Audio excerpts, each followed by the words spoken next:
I'm sitting in my office listening to my personal stereo when a co-worker from a few offices along pops into my doorway. I say, looking up. Could you wind your stereo down a couple of decibels? I'm trying to get some work done and it's difficult to concentrate. Without thinking, I reach for my soldering iron and flick it to paint strip. I pause mid-scorched earth policy and reconsider. He's new, he deserves a chance. Sorry, I say, seeing what it feels like while turning the volume from 11 to 2. He wanders off happily to the astonishment of the others in the department who have already rung personnel to advise them of the vacancy. The boss pops in to make sure that I'm really in the office and has a look around. As he exits, I notice a hint of a smile on his face. 5 minutes later, he's back asking me to help him install the backup program on his laptop. For some reason, instead of copying the delete.exe file to backup.exe, I actually load the backup software. Something's wrong. I'm sure of it. I call my fiend-like pimply-faced young assistant over and ask him how he is.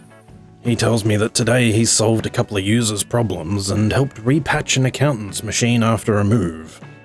Now I'm worried. Something's definitely wrong. He used the A word rather than bean counter. The next day dawns and I start out with a couple of random telephone repatches, but my heart's just not in it. By mid-afternoon, I've patched them back and apologised for the inconvenience. The boss is still smiling. I've been careful and not eaten anything, so it's something else. Something insidious. After a long battle with my conscience, I look into the recent purchases authorised by the boss, telling myself I'm doing it to check that all the orders total up properly. I find what I think I'm looking for in the form of 10 ultra-positive ionizers recently installed into the air conditioning system. I can't yet bring myself to do anything about it, so I stand in the printer room, air conditioning off, and laser printers full on. Half an hour later, I'm almost normal. I break for home to make my plans. Next morning, I rise early and slip into work unnoticed in half scuba paraphernalia. First stop, the air conditioning tower on the roof. I locate the offending units and reprogram them repeatedly with a claw hammer. Next stop, the CEO's office, with a similar ionizer of my own design. I hide it away, then wander down to the telephone operator's room, divert her line directly to the CEO, then lock out her console. Down in the comms room, I fashion a tripwire out of the power cables to the main database applications and network servers. Back in my office, windows open, I await the start of work.